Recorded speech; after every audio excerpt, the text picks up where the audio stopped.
1918 में हिंदी के मशहूर कवि सूर्यकांत त्रिपाठी निराला 22 साल के रहे होंगे। उन्होंने अपनी आत्मकथा कुल्ली भाट में लिखा था, मैं दालमऊ में गंगा के तट पर खड़ा था। जहां तक नजर जाती थी गंगा के पानी में इंसानी लाशें ही लाशें दिखाई देती थी। मेरे ससुराल से खबर आई कि मेरी पत्नी मनोहरा देवी भी चल बसी है। मेरे भाई का सबसे बड़ा बेटा जो कि 15 साल का था और मेरी 1 साल की बेटी ने भी दम तोड़ दिया था। मेरे परिवार के और भी कई लोग हमेशा के लिए जाते रहे थे। लोगों के दाह संस्कार के लिए लकड़ियां कम पड़ गई थी। पलक झपकते ही मेरा परिवार मेरी आंखों के सामने से गायब हो गया था। मुझे अपने चारों तरफ अंधेरा ही अंधेरा दिखाई देता था। अखबारों से पता चला था कि ये सब एक बड़ी महामारी के शिकार हुए थे। निराला का परिवार ही नहीं, भारत को आजादी दिलाने वाले महात्मा गांधी भी लाखों लोगों की तरह इस जानलेवा बीमारी स्पेनिश फ्लू के शिकार हो गए थे। गांधी की पुत्रवधू गुलाब और पोते शांति की मौत भी इस बीमारी से हुई थी। अगर गांधी इस बीमारी से न ठीक हुए होते तो शायद भारत की आजादी की लड़ाई का इतिहास दूसरे ही ढंग से लिखा जाता। इस महामारी ने करीब 1,80,00,000 भारतीय लोगों की जान ले ली थी। कहा यह भी जाता है कि मशहूर उपन्यासकार प्रेमचंद भी इस बीमारी से संक्रमित हुए थे। इतिहास के पन्नों में इसकी इतनी चर्चा नहीं होती, लेकिन इस महामारी के कारण ही ब्रिटिश सरकार के खिलाफ लोगों का रोष आसमान छूता चला गया था।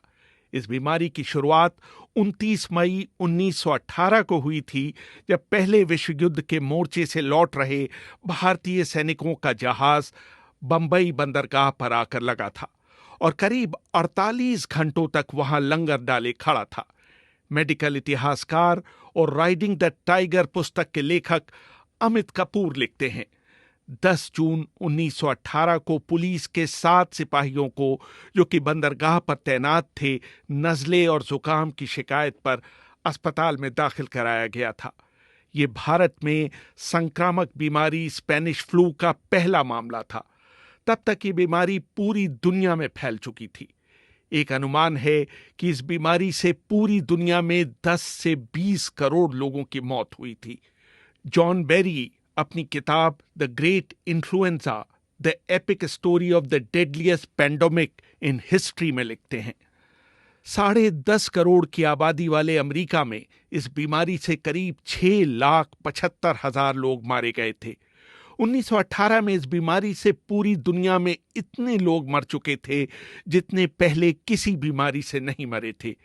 13वीं सदी में फैली ब्यूबोनिक प्लेग में यूरोप की 25% आबादी जरूर खत्म हो गई थी, लेकिन तब भी 1918 में फैले स्पेनिश फ्लू से मरने वालों की संख्या उससे भी अधिक थी। जॉन बेरी आगे लिखते हैं, 1918 की महामारी में 24 हफ्तों में जितने लोग मारे गए थे उतने एड्स से 24 सालों में नहीं मरे हैं। इस बीमारी का सबसे अधिक असर पीड़ित के फेफड़ों पर पड़ता था। उसको असहनीय खांसी हो जाती थी और उसकी नाक और कभी कभी कान और मुंह से खून बहने लगता था। पूरे शरीर में इतना दर्द होता था कि लगता था कि सारी हड्डियां टूट जाएंगी। मरीज की खाल का रंग पहले नीला, फिर बैंगनी और अंत में काला हो जाता था। अमेरिका में फिलाडेल्फिया में आलम यह था कि पादरी घोड़े पर सवार होकर घर घर जाते थे और लोगों से कहते थे कि अपने घर के दरवाजे खोलकर अंदर रखे शवों को उनके हवाले कर दें। वो उस अंदाज में आवाजें लगाते थे जैसे आजकल कबाड़ी वाले घर घर जाकर पुकारते हैं। शुरू में जब ये बीमारी फैली तो दुनिया भर की सरकारों ने इसे इसलिए छिपाया कि इससे मोर्चे पर लड़ने वाले सैनिकों का मनोबल गिर जाएगा। सबसे पहले स्पेन ने इस बीमारी के अस्तित्व को स्वीकार किया, इसलिए इसे स्पेनिश फ्लू का नाम दिया गया। बंबई में तो ये बीमारी फैली ही भारतीय रेल इसे भारत के दूसरे हिस्सों में ले गई। 1920 समाप्त होते होते पूरी दुनिया में इस बीमारी से 5 से 10 करोड़ लोग मर चुके थे। दोनों विश्व युद्धों में कुल मिलाकर हुई मौतों से भी ज्यादा। भारत में सबसे अधिक करीब 1,80,00,000 लोग, यानी कि उस समय की जनसंख्या का 6%। कश्मीर की ऊंचाइयों से लेकर बंगाल के गांवों तक कोई भी इस बीमारी से अछूते नहीं रहे थे।